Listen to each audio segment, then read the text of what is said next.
Hello दोस्तों, welcome to my YouTube channel. आज के इस वीडियो में हम कांस्टेंट वॉल्यूम प्रोसेस उसका दूसरा एक एग्जांपल देखेंगे। इसके आगे के वीडियो में मैंने कांस्टेंट वॉल्यूम प्रोसेस का एक एग्जांपल एक्सप्लेन किया हुआ है जो मेरे चैनल पे मैंने अपलोड कर दिया है। ठीक है, उस वीडियो में मैंने कांस्टेंट वॉल्यूम प्रोसेस के एग्जाम्पल सॉल्व करने के लिए जो फॉर्मूला यूज़ होते हैं उसको भी डिटेल में एक्सप्लेन किया हुआ है। ठीक है, तो जिन्होंने भी वो पहला वाला वीडियो नहीं दिखा होगा जिसमें एक एग्जांपल मैंने एक्सप्लेन किया है और उसके फॉर्मूला एक्सप्लेन किया है, तो प्लीज़ जाके वो वीडियो देख लेना। तो फॉर्मूला कैसे अप्लाई करते हैं वो भी आपको समझ में आ जाएगा और उसको कैसे समझ के याद रखना है वो भी आपको समझ में आ जाएगा। ओके, तो अभी हम नेक्स्ट एग्जांपल देख रहे हैं। तो second number example, a gas is enclosed in a closed vessel of volume 0.4 meter cube, has absolute pressure 3 bar and temperature 40 degree Celsius. If it is heated to get pressure 6 bar, then find its mass and change in internal energy. Take CV is equal to 0.72 kilojoule per kg Kelvin and R is equal to 0.29 kilojoule per kg Kelvin. Okay, तो सबसे पहले exam में जब भी आपको इस तरह से एग्जाम्पल आएगा तो आपको पहले आइडेंटिफाई करना पड़ेगा कि ये जो एग्जाम्पल है वो कौन सी प्रोसेस का एग्जाम्पल है। तो डेटा में आपको ऐसा कुछ फाइंड करना पड़ेगा जिससे आपको पता चले कि ये कौन सी प्रोसेस का एग्जाम्पल है। तो इसके आगे के जो एग्जाम्पल किया है मैंने फर्स्ट एग्जाम्पल, उसमें भी इसी तरह का एग्जाम्पल था। उसमें भी इसी तरह से दिया हुआ था कि a gas is enclosed in a closed vessel. Okay, तो जब भी आपको क्लोज्ड वेसल वाला एग्जाम्पल आता है तो आपको समझ जाना है कि ये हमारा कांस्टेंट वॉल्यूम प्रोसेस का एग्जाम्पल है। ओके, तो कैसे आइडेंटिफाई करना है डेटा में से, तो अगर क्लोज्ड वेसल आता है तो ये हमारा कांस्टेंट वॉल्यूम का एग्जाम्पल है। तो सॉल्यूशन कौन से डेटा हमको दिया हुआ है वो देख लेते हैं। तो सबसे पहले तो हमारा कौन सा एग्जाम्पल है, ये कांस्टेंट वॉल्यूम प्रोसेस। कैसे पता चला, तो क्लोज्ड वेसल हमको डेटा में दिया है इसलिए। ओके, नाउ क्या दिया है दूसरा, gas is enclose in a closed vessel of volume 0.4 metre cube. Volume constant है, वॉल्यूम आपको दिया हुआ है, मतलब स्टेट 1 पे एंड स्टेट 2 पे दोनों पे वॉल्यूम आपका सेम रहेगा 0.4 मीटर क्यूब। क्लियर, क्योंकि वॉल्यूम कांस्टेंट है इसका मतलब V1 is equal to V2। Next, 0.4 metre cube has absolute pressure 3 bar and temperature 40 degree Celsius. मतलब P1 कितना है, 3 बार है, एंड T1 कितना है, 40 डिग्री सेल्सियस। इसको हम केल्विन में कन्वर्ट करेंगे तो plus 273, 40 plus 273, 313। Okay, 313 kelvin. Okay, next, if it is heated, मतलब ये जो हमारा गैस है उसको हम क्या कर रहे हैं, हीट दे रहे हैं टू गेट प्रेशर 6 बार। इसका मतलब सेकंड स्टेज जो हमारा है उसमें प्रेशर कितना है हमारा 6 बार, मतलब P2 is equal to 6 bar. Then find its mass and change in internal energy. दूसरा आपको दिया हुआ है CV 0.72 kilojoule per kg kelvin, R आपको दिया हुआ है 0.29 kilojoule per kg kelvin. Find क्या करना है आपको, मास फाइंड करना है and change in internal energy find करना है, DU आपको फाइंड करना है। ओके, तो सबसे पहले अगर आपको मास फाइंड करना है तो मास फाइंड करने के लिए आपके पास आपको फॉर्मूला समझ में आना चाहिए। तो इसके आगे की वीडियो में मैंने जिस तरह से आपको बात किया उस तरह से उसके आगे की वीडियो में मैंने ये फॉर्मूला एक्सप्लेन किया हुआ है कि आपको ये कैरेक्टरिस्टिक गैस इक्वेशन वाला formula PV is equal to MRT वो आपको समझ में आना चाहिए। PV pressure volume, MRT and CP minus CV is equal to R, ये एक फॉर्मूला है जो आपको समझ में आना चाहिए। And CP by CV is equal to gamma, ये आपको बाद में यूज होगा लेकिन आप इसको भी याद में रखना है। तो CP minus CV is equal to R and PV is equal to MRT, ये दो फॉर्मूला है। और कांस्टेंट, ये दो फॉर्मूला जनरल फॉर्मूला है, ठीक है, सारे प्रोसेस के लिए यूज होंगे, सिर्फ कांस्टेंट वॉल्यूम प्रोसेस की बात नहीं कर रहा मैं, ये दोनों फॉर्मूला सारे process, constant volume, constant pressure, constant temperature, adiabatic process, ये सारे प्रोसेस के लिए ये यूज होंगे। नाउ कांस्टेंट वॉल्यूम प्रोसेस के लिए हम ये फॉर्मूला यूज करने वाले हैं जो मैंने फर्स्ट वीडियो में मैंने एक्सप्लेन किया हुआ है, ठीक है, पार्ट 1 में उसको मैंने एक्सप्लेन किया हुआ है, ये हमारा पार्ट 2 का वीडियो है। तो उसका पीवीटी रिलेशन क्या है, वर्क डन क्या है, हीट सप्लाई और चेंज इन हीट एनर्जी ये कैसे आया हुआ है, ये सारे फॉर्मूला कैसे समझना है, याद रखना है, वो सारे मैंने अगले वीडियो में पार्ट 1 में एक्सप्लेन किया हुआ है, तो आप वो देख लेना। ओके, तो अभी हमारा पीवीटी रिलेशन है P1 P2 T1 by T2। तो ये फॉर्मूला में से कौन सा फॉर्मूला में यूज करना है, तो फाइंड क्या करना है हमको, एम फाइंड करना है, मास। तो मास कौन सा फॉर्मूला में आ रहा है, तो हमको पता है मास जो हमारा PV is equal to MRT वाला फॉर्मूला है उसमें हमारा एम आ रहा है। तो सबसे पहले हम देख रहे हैं कि यहाँ पे हमारे पास बाकी की सारी वैल्यू है या नहीं। तो अगर स्टेट 1 के लिए प्रोसेस 1 2 जो है उसमें स्टेट 1 के लिए अगर ये फॉर्मूला अप्लाई करते हैं तो P1V1 is equal to MRT1 हो जाएगा।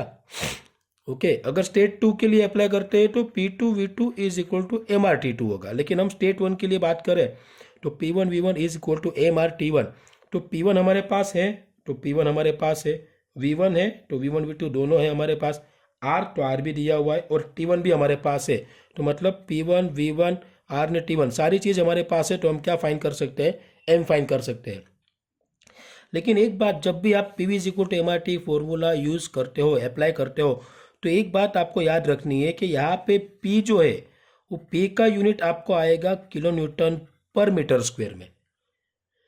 किसमें आएगा, kilo newton per metre square. ये आपको हर बार याद रखना है क्योंकि यहाँ पे आपको प्रेशर का यूनिट दिया हुआ है बार में। अगर आप इस फॉर्मूला में बार वाला यूनिट रख के वो 3 वैल्यू रख दोगे तो आपका एम जो आंसर आएगा वो आपका गलत आएगा। तो आपको हर बार जब भी PV is equal to MRT formula में प्रेशर जो अगर अप्लाई करते हो, प्रेशर का आपको वैल्यू इनपुट करना है, तो उसका जो वैल्यू होगा उसका यूनिट आपको kilo newton per metre square में होना चाहिए। तो अगर बार में आपको बार को अगर kilo newton per metre square में कन्वर्ट करना हो तो कैसे करेंगे, तो 1 बार समझ लेना, 1 bar is equal to 10⁵ newton per metre square. 1 bar is equal to 10⁵ newton per metre square. तो आप 10⁵ न्यूटन पर मीटर स्क्वायर आप कर, लेकिन आपको ये तो न्यूटन पर मीटर स्क्वायर हो गया, हमको क्या चाहिए, kilo newton per metre square. तो हम क्या करेंगे, 10⁻² इंटू 10⁻³ हो गया, 3 + 2 5 न्यूटन पर मीटर स्क्वायर। समझो इसको, 10⁻5 है तो 10⁻² इंटू 10⁻3 2 + 3 5। ओके, तो हम ये 10⁻3 न्यूटन हो गया, तो 10⁻3 न्यूटन मतलब किलो न्यूटन हो गया, तो 10⁻² kilo newton per metre square. तो 1 bar is equal to 10⁻² kilo newton per metre square, ये आपका कन्वर्जन हो गया। तो जब भी आपको प्रेशर का यूनिट बार में दिया होगा और आपको kilo newton per metre square में जो PV is equal to MRT उसमें अप्लाई करना है, तो आपको जो भी आपको दिया, सपोज कि आपके पास यहाँ पे 3 बार दिया हुआ है, तो आप क्या करोगे, 3 into 10⁻² kilo newton per metre square. Suppose कि आपको 5 बार दिया होगा तो 5 into 10⁻² kilo newton per metre square. Clear, कोई भी अगर बार में दिया होगा उसको किलोमीटर मीटर स्क्वायर में करना हो तो जो भी वैल्यू होगा उसको 10⁻² के साथ मल्टीप्लाई कर दो, कन्वर्ट हो जाएगा किलोमीटर पर मीटर स्क्वायर से। ठीक है, तो अभी हम ये फॉर्मूला अप्लाई करते हैं और फाइंड करते हैं मास। तो सबसे पहले हम फाइंड करते हैं, फाइंड मास m। तो उसके लिए क्या करेंगे, हम PV is equal to MRT वाला फॉर्मूला अप्लाई करेंगे और स्टेट 1 के लिए अप्लाई करेंगे। तो क्या होगा, P1V1 is equal to MRT1।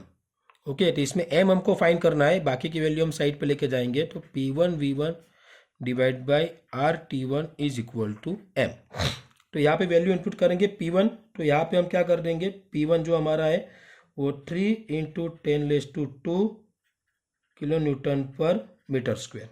Clear, तो यहाँ पे P1 की वैल्यू होगी 3 इंटू 10⁻², V1 हमारा है 0.4, R की वैल्यू हमारे पास है 0.29 इंटू T1 313। जब भी डिवाइड में अगर 2 वैल्यू आ रही है तो उसको ब्रैकेट में रख के कैलकुलेट करना है, नहीं तो आंसर रॉन्ग आएगा। तो इसको अगर सोल्व करना है हमको तो आएगा 3 × 10⁻² multiply by 0.4 divide by bracket में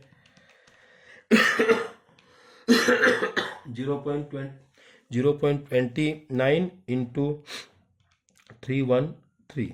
ओके, तो ये हमारा आंसर आ गया 1.322। तो m is equal to 1.322 kilogram kg। Okay, तो ये समझ में आ गया।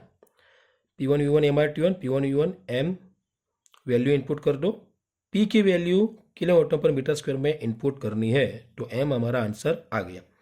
ओके, तो फर्स्ट आंसर तो हमारे पास आ गया। नाउ फाइंड क्या करना है हमको, change in internal energy du। तो du के लिए फॉर्मूला आपको समझाया है, du is equal to mcv dt, मतलब mcv t2 माइनस t1। तो du का फॉर्मूला है mcv t2 माइनस t1। तो अभी आप यहाँ पे समझो कि अगर du हमको फाइंड करना है, चेंज इन इंटरनल एनर्जी हमको फाइंड करनी है, तो हमारे पास कौन सी वैल्यू होनी चाहिए, मास होना चाहिए। तो मास तो हमने फाइंड कर लिया। ओके, उसके बाद cv हमारे पास होना चाहिए, तो cv आपको दिया हुआ है, cv यस, ओके, cv तो आपको दिया हुआ है, तो वो फाइंड करने की जरूरत नहीं है। ओके, मास एंड cv आपके पास है, T1 आपके पास दिया हुआ है, लेकिन T2 आपके पास नहीं है, तो वापस du फाइंड करने के लिए आपको T2 फाइंड करना पड़ेगा। ओके, तो अगर T2 आपको फाइंड करना है, constant volume process T2 find करना है, तो कांस्टेंट वॉल्यूम प्रोसेस के लिए पीवीटी रिलेशन आपको समझना पड़ेगा, प्रेशर वॉल्यूम टेम्परेचर का रिलेशन। तो उसके लिए मैंने आपको पार्ट 1 में समझाया हुआ है, प्लीज़ वो जाके समझ लेना, तो अच्छे समझ में आ जाएगा। P1 V1 by T1 P2 V2 by T2, volume constant है क्योंकि कांस्टेंट वॉल्यूम प्रोसेस है हमारी, तो रिलेशन क्या हो जाएगा, P1 by T1 P2 by T2। अगर उसको हम सेट करते हैं तो P1 by P2 is equal to T1 by T2, ये हमारा रिलेशन हो गया। तो यहाँ पे हम देख रहे हैं ये रिलेशन अगर हम अप्लाई करते हैं कांस्टेंट वॉल्यूम प्रोसेस के लिए, तो P1 हमारे पास है, तो P1 हमारे पास है, P2 भी हमारे पास है, T1 भी हमारे पास है, तो T2 हम यहाँ से फाइंड कर सकते हैं। ओके, तो ये फॉर्मूला भी हम अप्लाई करेंगे,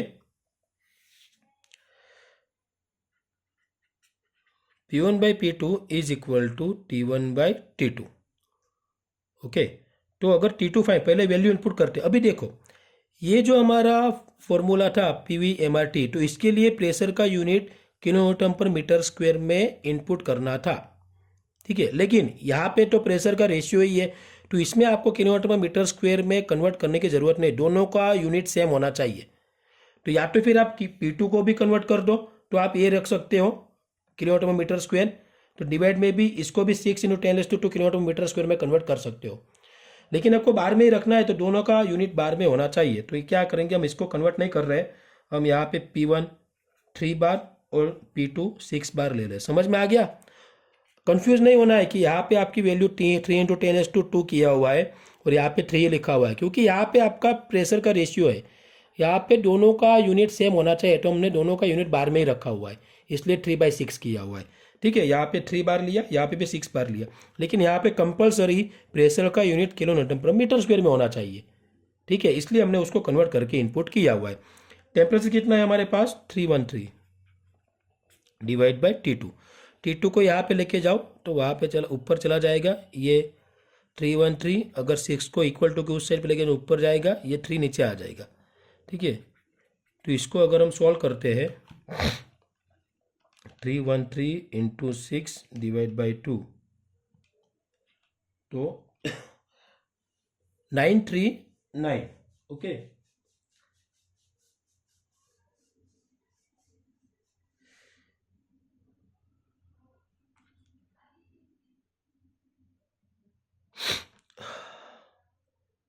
P162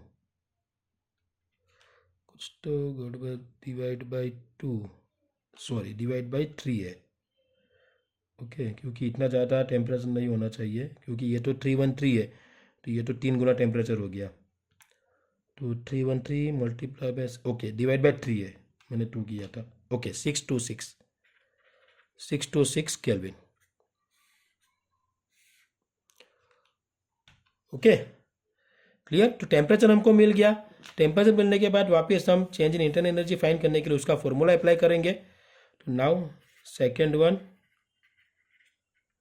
change in internal energy du। Okay, तो du is equal to mCv T2 minus T1। m कितना है, तो m हमने फाइंड किया हुआ है 1.322। ओके, cv कितना दिया हुआ है हमको 0.72। T2 कितना आया 626 और T1 कितना है हमारे पास 313। ओके, तो आंसर क्या आएगा 1.322 multiply by 0.72 multiply by 626 minus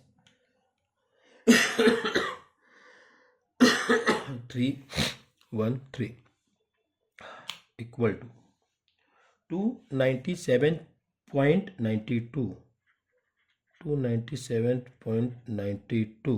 okay, तो अप्रोक्सीमेटली आप लिख सकते हो 298 किलो जूल, नहीं लिखोगे तो भी चलेगा। Okay, clear. तो यहाँ पे आपका ये आंसर नंबर 1 हो गया, आंसर 1, और ये हो गया answer number 2। Okay, example solve करने के लिए सोचना क्या है, तो पहले जो हमको फाइंड करना है वो फाइंड करने के लिए वो हमको कौन सा फॉर्मूला अप्लाई करना है उसके बारे में सोचना पड़ेगा। तो मास फाइंड करना है, तो मास कौन सा फॉर्मूला में आ रहा है PV is equal to MRT। इसमें भी मास आ रहा है, लेकिन इसके हेल्प से हम मास फाइंड नहीं कर सकते। ठीक है, तो PV is equal to MRT का फॉर्मूला अप्लाई करना, उसके बाद में देखना है कि सारी वैल्यू हमारे पास है, इनपुट करो। एक चीज़ इसमें क्या याद रखनी है, प्रेशर का यूनिट किलो एटम पर मीटर स्क्वायर में होना चाहिए।